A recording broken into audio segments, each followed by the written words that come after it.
y'all. I trust you're having a wonderful day.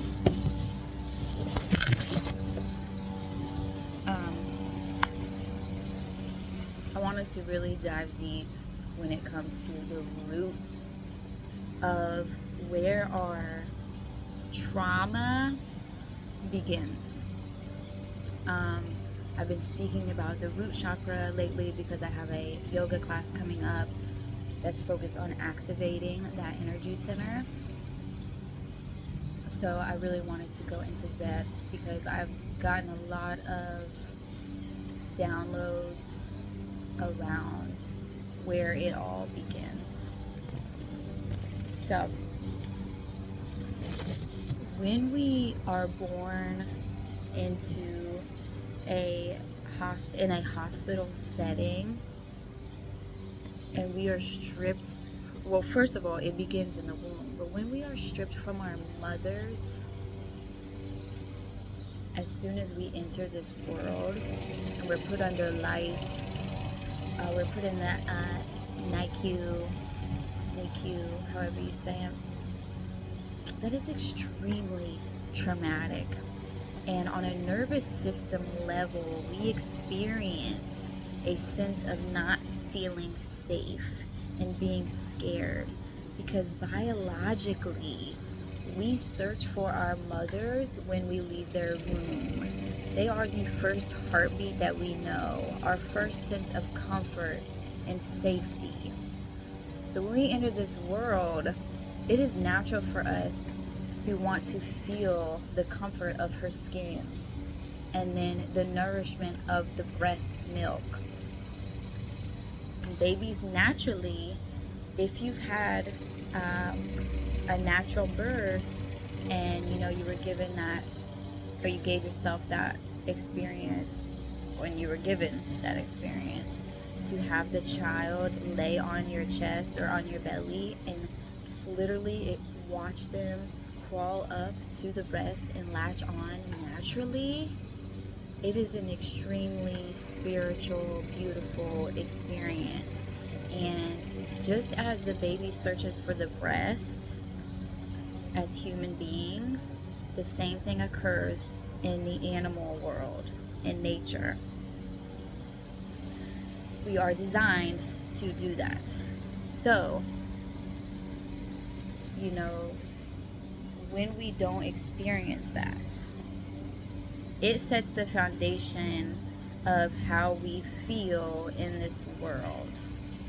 And the root chakra being,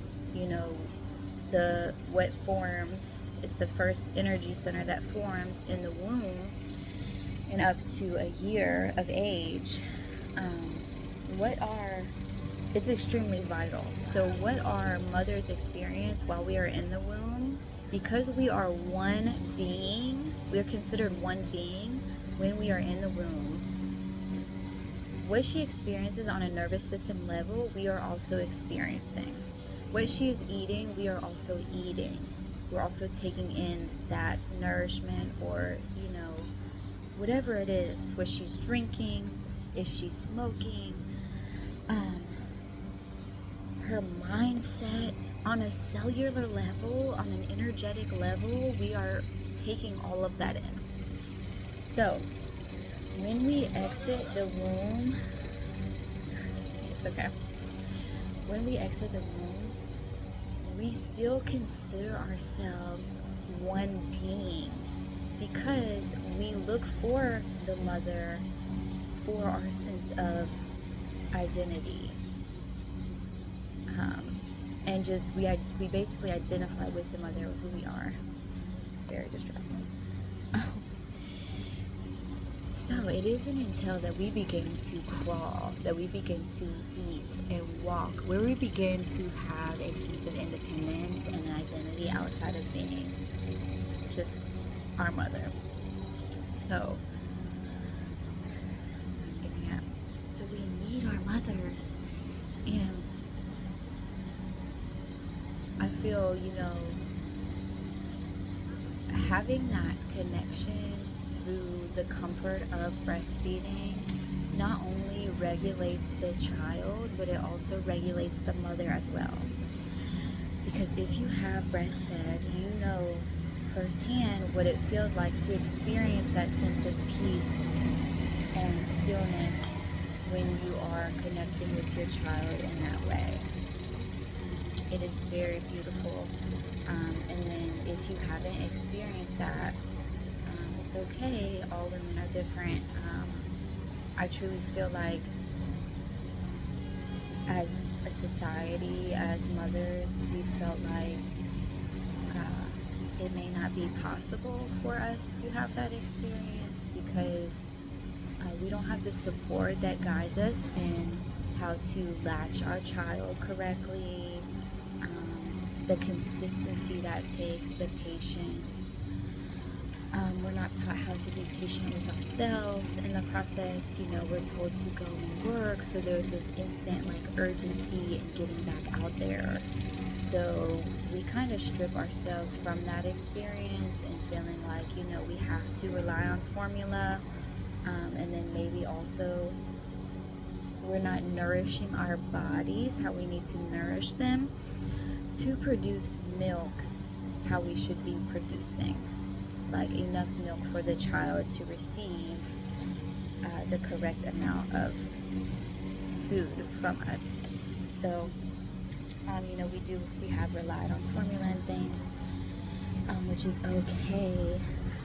I feel like as long as we are attending to our child's needs when it comes to their cries for food, their cries for physical affection, comfort in that way, that the root chakra is still formed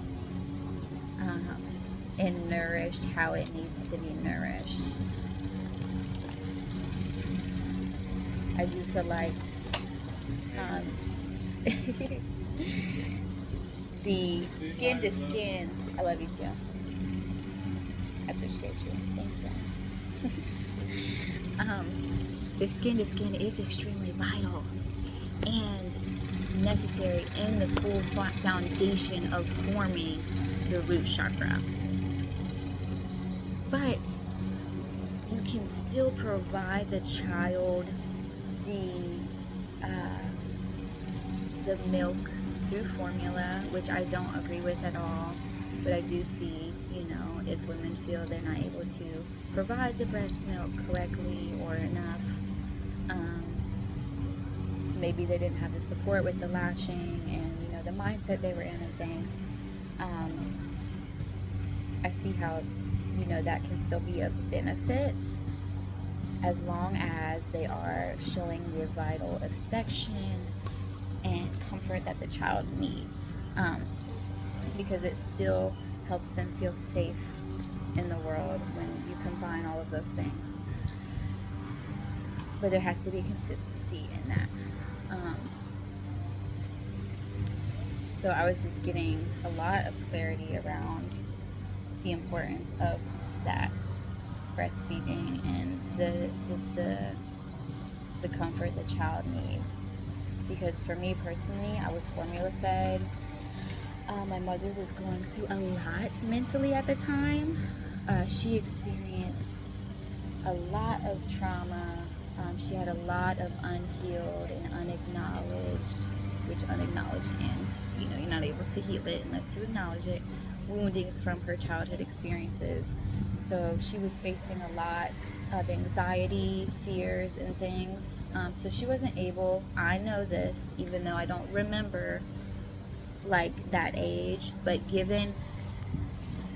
I'm just going to say, given what I've experienced with my mother and what I do remember as a child, I can tell she didn't change much.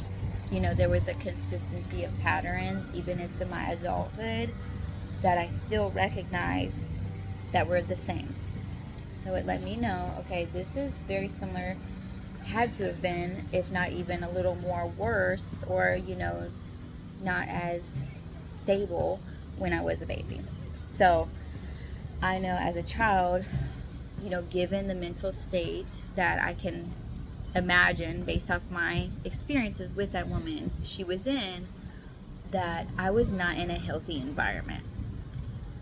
I was not tended to like I needed to be tended to because of what this woman was experiencing on a mental level. I can tell, subconsciously I picked up on a lot energetically because I could see what she was experiencing. I also feel what my mother's experiencing. If my mother doesn't feel safe within herself, her behaviors, how she moves, if she's very quick and very anxiety ridden, I'm going to recognize that and I'm going to feel unsafe. Versus if my mother was very grounded within herself, she was very comfortable in her skin, she moved at a slower pace, I would feel more comfortable in that environment, more stable and secure. And better able to, what I was getting clarity of, is be able to put more energy on, like, what am I trying to say? So throughout my childhood, be able to put more energy into, like, other things, because if my mother's like this and then I'm looking at my mother, it's just very challenging to, like, put any energy anywhere else, if you get what I'm saying. That resonated much, but basically I would be using all my energy on, like, trying to feel safe. Maybe I cried more, maybe I needed more comfort because my mother didn't feel safe, and I needed that to feel more connected. I needed more connection to feel safe, if you get my drift. So yeah. So growing up in an environment like that can be scary as a child, on a nervous system level. Because if my mother didn't know how to regulate herself and her emotions and her body, what she was going through, then I don't learn how to regulate mine. And I grew up with my mother for the first, 5 years. She was addicted to drugs, crack, and who knows what other drugs. I never spoke to her about all the drugs she experienced. I know crack was definitely one. I wouldn't doubt if cocaine was one. Possibly meth, don't know. But when you do heavy drugs, you tend to try to experiment with other drugs. But like I said, I don't know the truth of all of it. I just know she was addicted to crack at the time because she tried to suppress her emotions and the physical sensations that would arise. Is it raining? Yeah, it's raining. When she would have PTSD moments from her traumatic experiences that she'd never processed fully and, gotten therapy from. So yeah, we were traveling from home to home. We lived in many homes in a short amount of time. We stayed in many motels. I remember seeing men around often. She prostituted. I know for sure before I was born, and I do remember, being in motels with many men present. So I do not doubt she prostituted when I was under her supervision. I would say care, kind of. I wouldn't even say care. Not to say she didn't love me and care about me, but I don't think I was receiving the care I needed to at the time. So,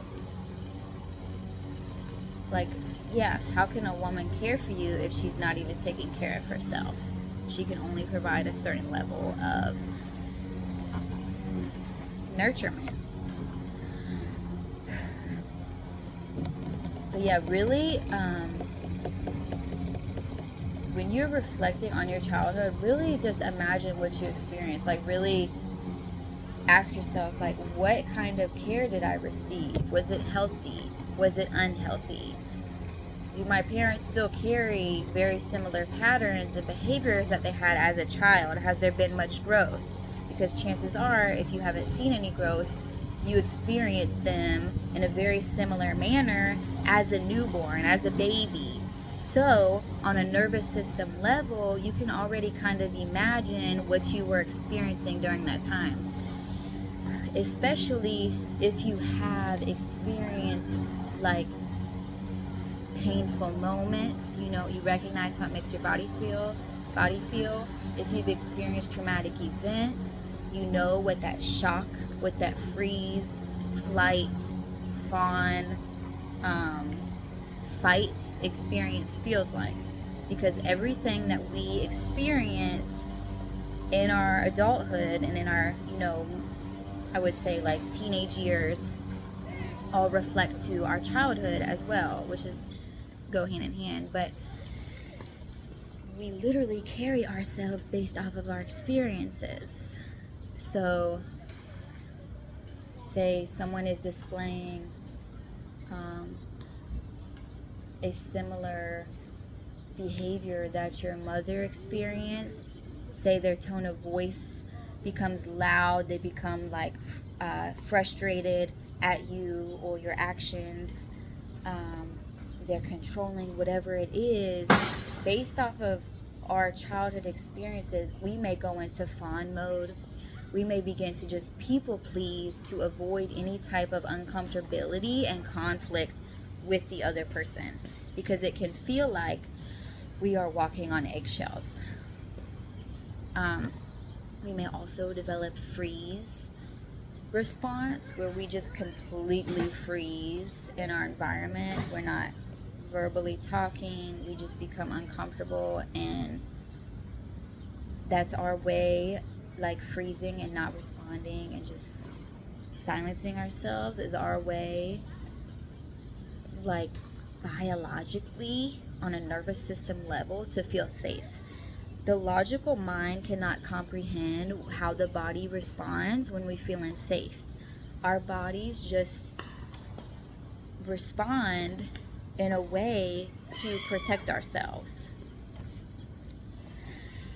So we may not be consciously aware of what we're experiencing in that moment, and then maybe we're not in that person's we're not around that person anymore, around their energy, so we feel safer and we feel more free to be ourselves. Our body naturally goes back to its normal baseline, because the threat is no longer present. The same when it goes to our fight response.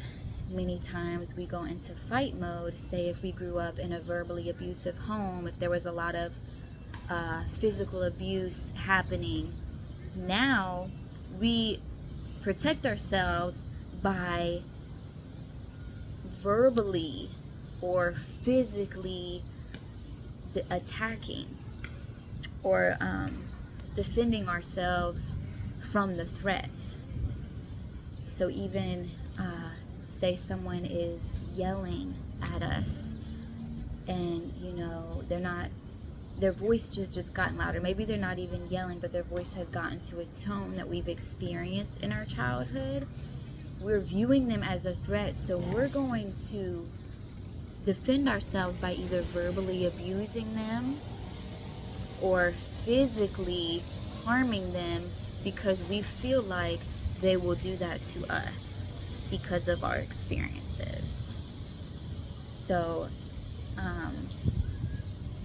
yes, it's so important to reflect so you can begin to see why it is that you react in these ways.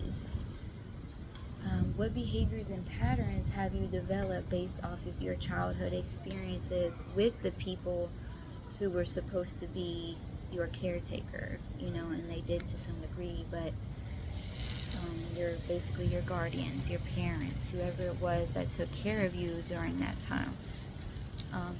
Even, you know, if you experience bullying during with your peers, what insecurities you may have because of that. Everything has a root to our childhood experiences and our teenage experiences, and then even, you know, if we've experienced trauma in our adult lives, And we noticed a shift in our energy after that traumatic experience. It's important to recognize the ways in which our body has tried to protect itself, and to not attach ourselves to the identity in how our body has become, because it is all reversible. And what they don't tell you, especially in Western medicine, is that you can heal from those experiences, because everything is stored in our bodies on a energetic level. So we can literally heal from anything when we allow ourselves to process mentally the experience and let go of the emotions tied to it, and then affirm ourselves that that was the past and that we are safe now. This is now. We are safe. We are secure. And just recognize that even though we experienced the threat back then, it doesn't mean that this situation is the same.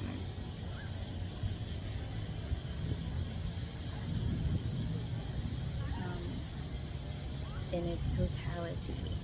There may be similarities, but it is not the same experience. And then through that, the Western medicine model basically wants us to identify with our chronic illnesses, with our mental illnesses, PTSD, depression, bipolar disorder. They want us to identify with those things so that we attach to the medicine to suppress the symptom. And then we rely on the medicine, so we never get to the roots to heal. When you're relying on medicine to feel better, you're basically telling your body that you need that medicine at all costs, because there is something wrong with you if you do not have that medicine. You don't feel good if you do not have that medicine to help you feel better, but you're suppressing the root of it, which gets you in a cycle of dependency. And then you never think about and process the experience to its fullest, because mentally you're identifying with the illness as who you are, and not just an experience and something that you can work through and overcome. So when we don't feel like we can overcome something, we don't rise energetically from that mental state and from that physical feeling. But if we believe that we can overcome it and that we know we can heal, then we rise and we grow through the experience and from it in its totality. So we don't have to suffer anymore. And that is a process. It's all about trusting that it is temporary and it does not define who we are. It's just a part of our experience.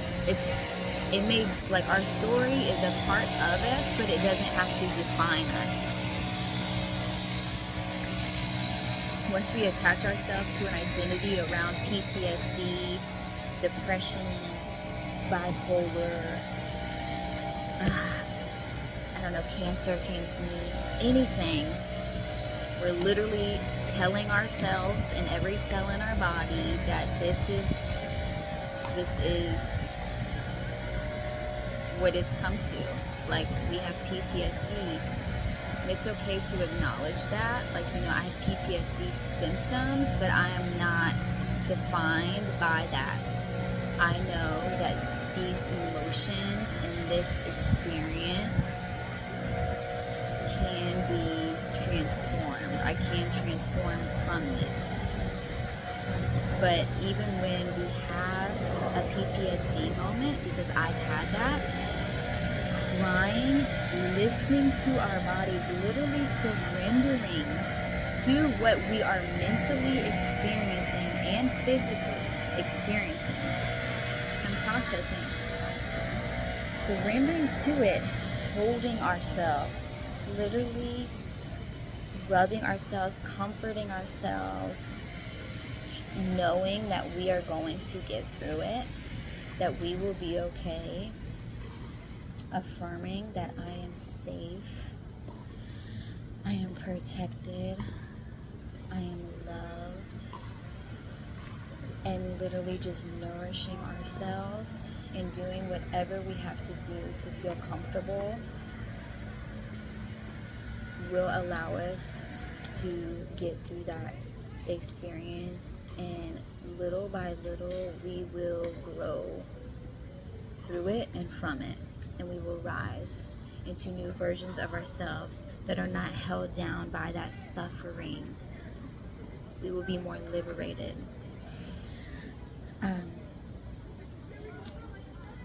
If you do suffer from PTSD,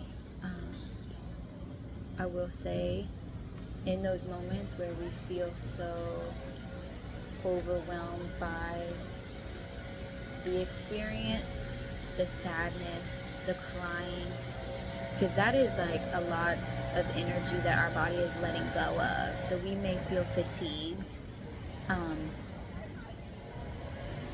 Rest as much as you're able to. If you need comfort, do whatever you need to. Like for me, I journaled, I listened to relaxing instrumental music like piano, jazz.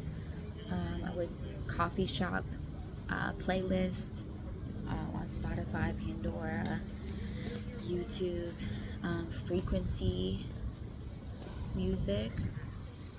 You can look all of these up on any type of music platform. They really calm the nervous system. They're very relaxing. Singing, walking, and then the affirmations help tremendously. If you're experiencing depression, a big part of depression is feeling very alone in our experience. It's suppressing the fact that the life we're living isn't enjoyable. We're not changing our environments. We feel stuck. We're suppressing emotions, literally pushing down the tears that are begging to come out. So a big thing is holding space for ourselves. At times, like I find myself when I'm about to cry or I feel the tightness in my throat and the tears wanting to come up, I have found myself swallowing the lump in my throat, the tightness, not wanting to cry because maybe I'm in an environment where I don't feel safe or comfortable to cry. I'm around people, whatever it is. I go to myself. I hold myself like literally like this. Sometimes I do gentle movement. I rub my arms and I affirm myself. I am loved. It is okay to cry.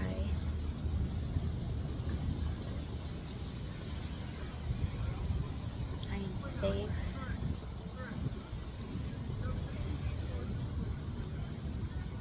I am supported. And I just rub my arms and I continue to tell myself that I am safe.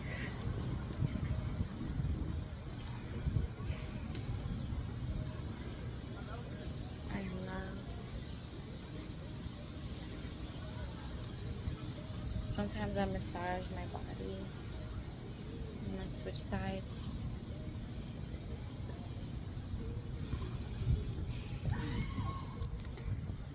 okay to cry.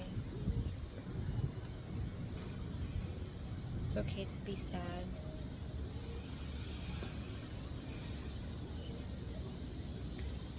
It's okay to not know why I'm feeling sad or why I feel these emotions.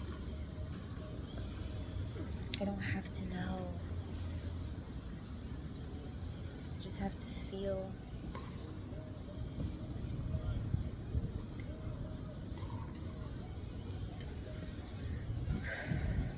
I'm not alone in my experience. I have support. Even if it doesn't feel like it, I am supported. I have angels, ancestors, people that are supporting me. I am cared for. And I just take deep breaths.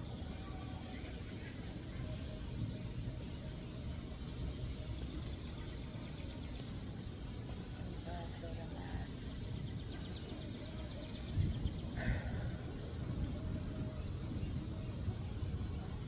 And until my body begins to process the tears and the emotions around my experiences, just around how I feel in my body.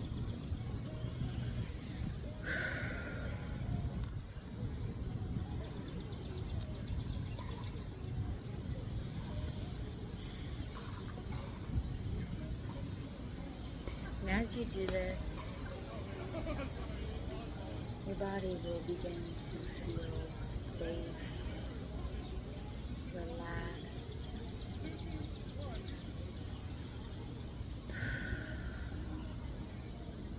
When you let go of the tears and the pain, you will feel more comfortable.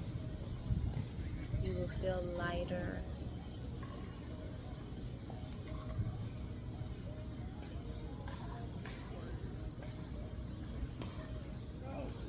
You will feel safer.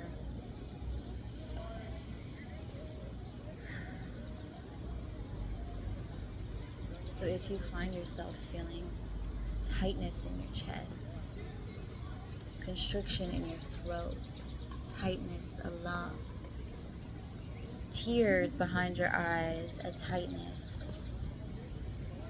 in your stomach, in your whole being, if you find your middle back feeling tight and stiff,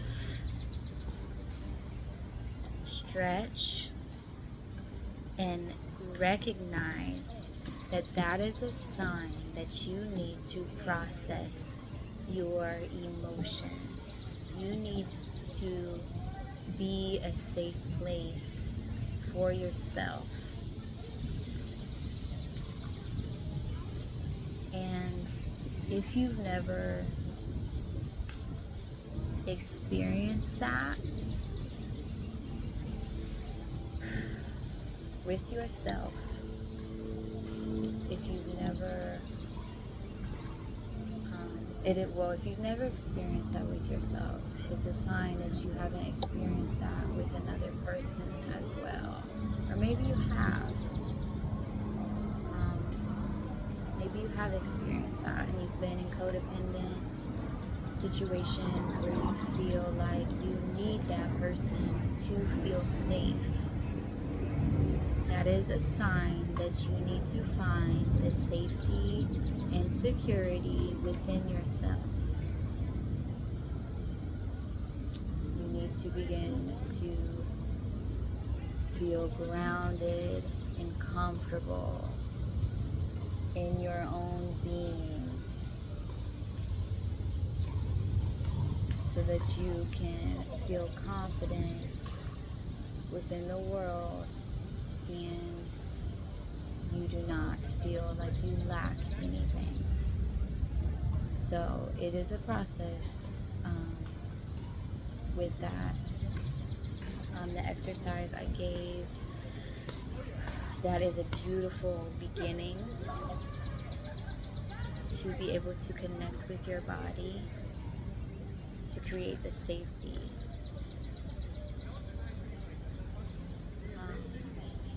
Stretching is extremely important as well. I always go to yoga when I recognize there's tightness in my back and in my body. Typically, I'll say for me, I've experienced a lot in my back, in my chest, in my throat, and in my shoulders, even in my legs. Like, when we hold in emotions, we're going to experience it everywhere. I will get headaches.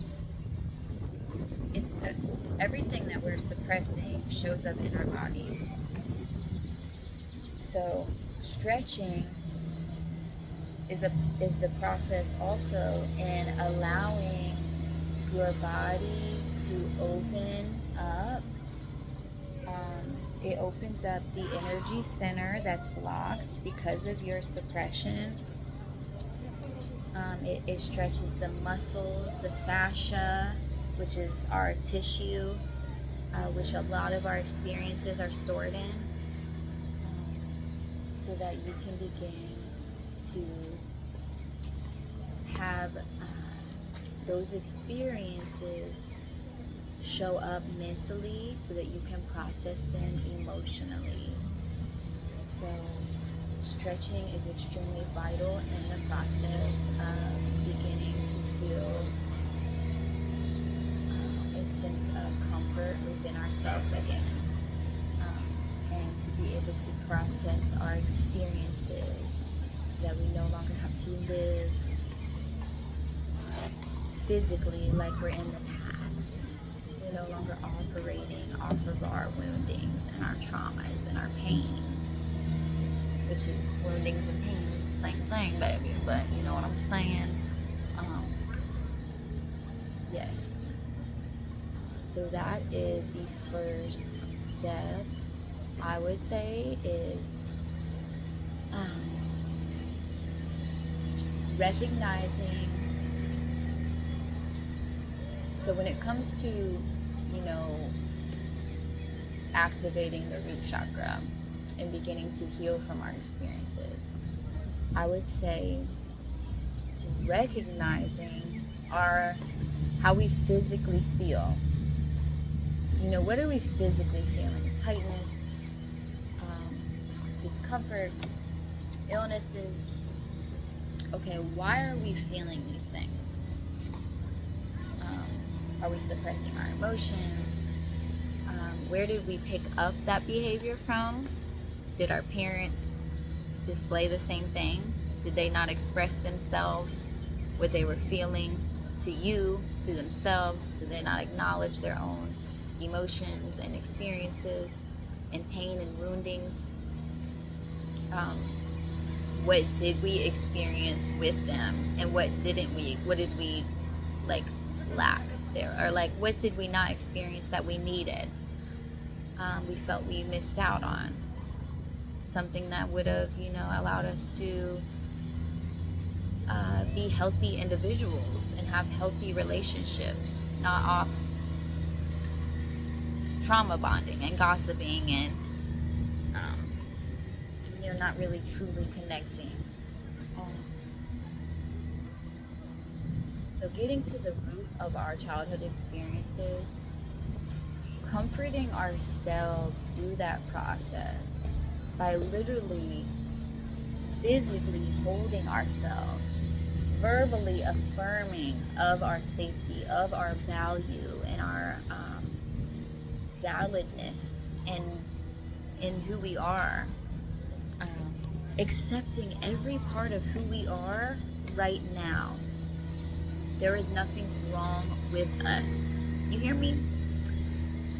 There's nothing wrong with us. It's literally about accepting who you are, showing compassion for yourself, practicing self-care, learning to love this version of who you are.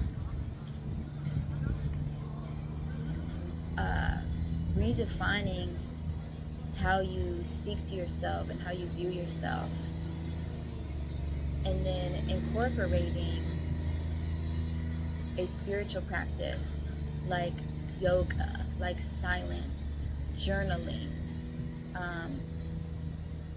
finding what feels good, what is helping us balance our nervous system, like what is helping us regulate. Is it music? Is it going to nature, walking, resting, which all of these things will support you in that experiences.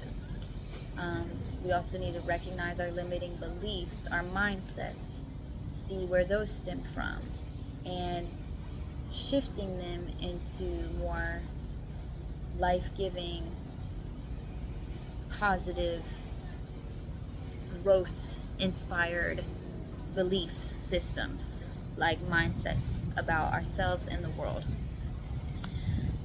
So whenever we recognize, like, we say we cannot do something, like, I can't climb that tree. There's absolutely no way. No, I can. If I really wanted to, I can, and I will figure it out. I can't go to this class because, I gotta do this or this and this. And if you really wanted to do something, you could do it. No, I can do it, but, choosing not to, or something like that. It's all about literally just saying, like, or like I just spoke to someone and I was like telling them how you have to shift those thoughts, and they were like, I can't do that, I've tried. You can do it, you're just not willing to put in the efforts. You don't want to have the dedication, the consistency, the patience with yourself to do that, knowing that, okay, if you did that, it would better your life completely, because how we move in the world is based off of our beliefs about ourselves and our experiences. Our childhood shapes who we've become in our adulthood. So it's up to us to decide that we want to unravel who we've been, who we are, and all of our experiences, so that we can become who we are divinely meant to become. We are always who we are supposed to be, but we were born authentic in who we were designed to be, and it wasn't until we were programmed to and conditioned to, surrender to all of our parents' needs and baggage and beliefs and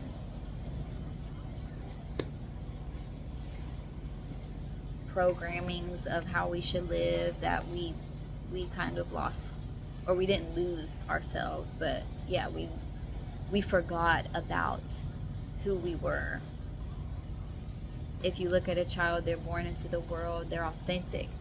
They cry when they need something. They don't suppress their emotions. When they're frustrated, they let you know. My baby boy, if I take something from him, he just throws his arms, throws his body back. He lets me know he doesn't like that. And when we weren't taught to honor how we feel and our boundaries, it affects our lives until we acknowledge that we've been basically people pleasing everyone else and ignoring our needs, and not developing healthy boundaries for ourselves and the people we care about. So if we did not grow up in environments that supported us in being ourselves and honoring our needs and our gifts, then we learn to just be like everybody else, basically, to suppress our gifts. If we weren't encouraged in our talents, then if we're not being validated, then how do we validate ourselves? We're not going to know how.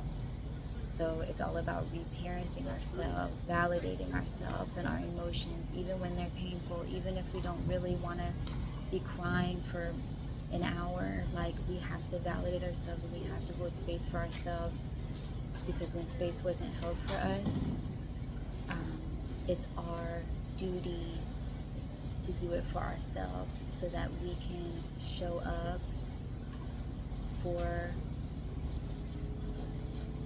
other people and for our children, most importantly for us, in healthy ways, so that we know what feels good and what doesn't feel good, what we want in life, what we do not want in our lives. We know the type of energies and people that we will not tolerate. We begin to weed out people that disrespect us, discourage us, that aren't uplifting, and we can connect with people more on our frequency, more with with similar values that we hold, so we can have healthy connections. So I'm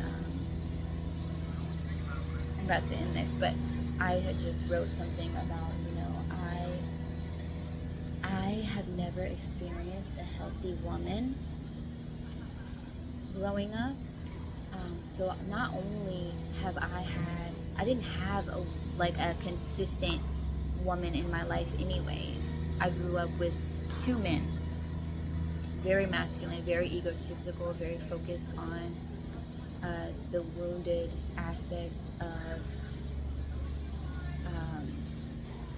like sex, and basically, yeah, how they viewed women was very wounded. So I internalized that.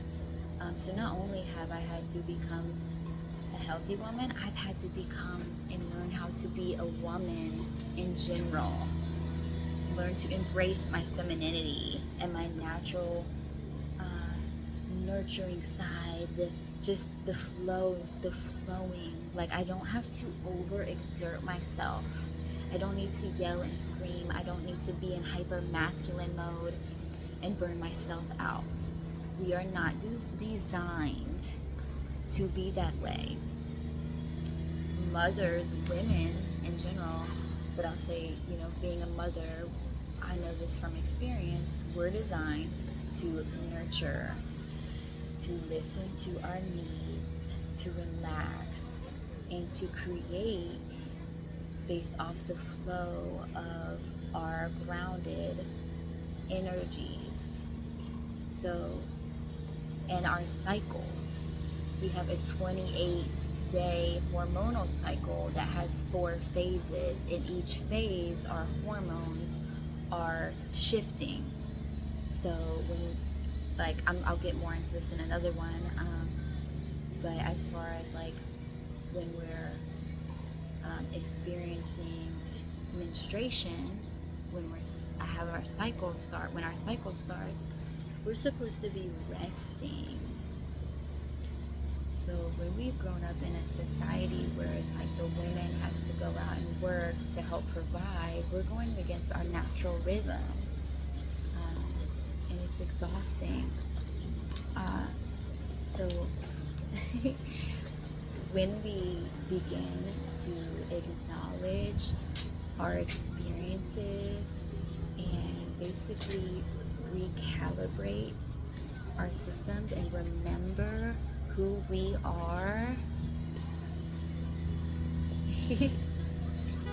and know our energy, like how we feel when we're grounded, then we can begin to create a life that feels like ease, like effortless and peace, and we can create businesses that honor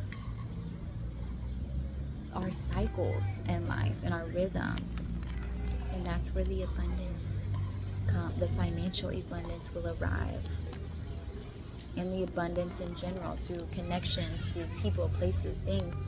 So I'm gonna end it on that. Yeah, I pray y'all continue to have a beautiful day. Blessings to you. Peace.